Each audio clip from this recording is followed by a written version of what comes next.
Hello everyone, today I'm going to show you my scope builder tool. I built this for fun, but it turned out nice, so I wanted to share it with the community. First of all, when you connect your viewer, you see nothing. And you got two main inputs here. You have target and plate. Target is what's displayed inside the scope, and then you have plate, what's displayed outside the scope. I made it two inputs so that if you have two cameras on set, one can film normal focal length, like 35mm or whatever you want, and the other one can film very zoomed in footage. So you can combine those and have two plates plugged in the same node. You can also connect the inputs to both or not have the background connected at all, up to you. Then you get this. The next input is crosshair. So you can basically plug in anything you have here, like any crosshair you have, and it will just display fine. So let's take this one. And now let's walk through the node itself. So first of all, you have the distance, which is referring to the distance of the viewer to the scope.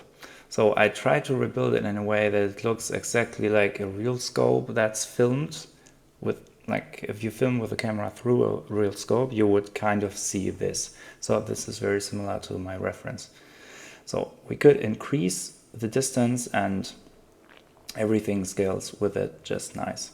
Then you have the defocus, obviously, which defocuses everything. So this node is quite heavy because I'm using a scanline render setup with a lot of depth data, so it might take some time to calculate. But I built all these checkers in here so you can just enable and disable stuff while you're working to get a better preview. Then you have the aspect ratio here, which you can of course change. So if you wanted to make this bouquet more like your camera you used on set, you have to go inside this node here, access the group, and then go to the Z defocus nodes here. They are all copies. So if you plug in and filter image to one and change settings on one for the bouquet, and you use an image, for example, as a filter shape, all of them will update. So don't worry about that. So next up, we have the background, which you can enable, disable as you like. And then I made this brightness slider, which in some shots might help focus on the main area. You can, of course, also just disable it. And then we have the target area. Here you can play with the zoom. So if you have a very high resolution image plugged in here, you can just crank up the zoom here, so you have just one image, or animate it or whatever you want. And then we have lens distortion, which also goes negative, of course. And we have a blur. So all these settings here are meant to simulate that atmosphere haze look, so that the crosshair, even though it's black, stands out. So we have blur, of course, which might help to give that atmosphere look. Then we have color shift on the background, which is due to the scope magnification, of course. Then we have the lift. I just tinted it slightly bluish and greenish so that it gives this haze look, which you can of course increase here as you want. You can of course increase it. Then we have edge defocus. This refers to the second ring inside it. So as you see, we have a very blurred edge outside here, but a very thin line here. So in a real scope, the inner line is actually quite sharp. So when we go to movement and we type in any value here, you see the inside of the scope offsets. And this line here, in a real scope, like the further you look from the side, the more this goes inside and the more blurry it gets. So with edge defocus, you could do that. But what I found in normal shots, when the movement is 0, it just looks better when it's kind of sharp. So you could easily link this value to this one or the other way around, so that as you increase the offset in the scope, the blur also increases. You could absolutely do that. So this is that. Then we have the scope parameters as well. So let's first of all increase the eye distance so that we see more of the scope, and let's disable the defocus so we see better. And then first of all we have this thickness. Here you can adjust the frame so that you can basically build out any scope you want. Then we have the brightness of the whole frame. Here we have this patch holes thing. So when you have defocus enabled and your the thickness of the frame is very slow, you see that there's light leaking through here. And you can play with the patch hole to fill up these gaps. And this is what it's for. So then we have light settings. So right now this is really just a shape, and I'm simulating some sort of light. So we have the light offset here, which simulates the light direction, which you can change here to give that some three-dimensional feeling. But I didn't pay attention to that too much because in a real shot this would be so much out of focus that the detail isn't really enough. Yeah, then we have the light range, which is how far the light is going inside. Then we have the highlights, which you can crank up if you want, and the shadows as well. And we have some overall color shift.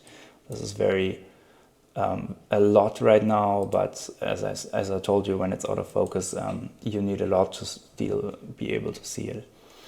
Then we have the scope body. Here you can adjust a lot of stuff. So we have the adjust wheels, and here you can select what you want, both side up. Both you can flip the side for left-handed people. Then you can adjust the wheels and reposition them as you want. Then we have the zoom ring. Here you can select the subdivisions of it and modify it further. So if I wanted to build an ACOG scope, I could just go to 4 of them, then rotate them by 45 degrees and increase their size like crazy. So you can get more of an edgy thing. Yeah, it has its limits, but you can of course also always go inside, and here's where I built out that shape. You can modify it as you like. Yeah, then we have brightness, which is just separating the ring a little from the front ring if you want that. Then we have the crosshair itself. Here you can change the scale of the crosshair. So right now mine ends here, so I scale it a little bigger. Then we have some options again to help make it stick out from the background. So we have blur, and we have some light wrap options as well, so that light wraps around these dots a little. Yeah, movement I already mentioned. What I didn't mention yet is, let me quickly reset the eye distance. If I type in any value here,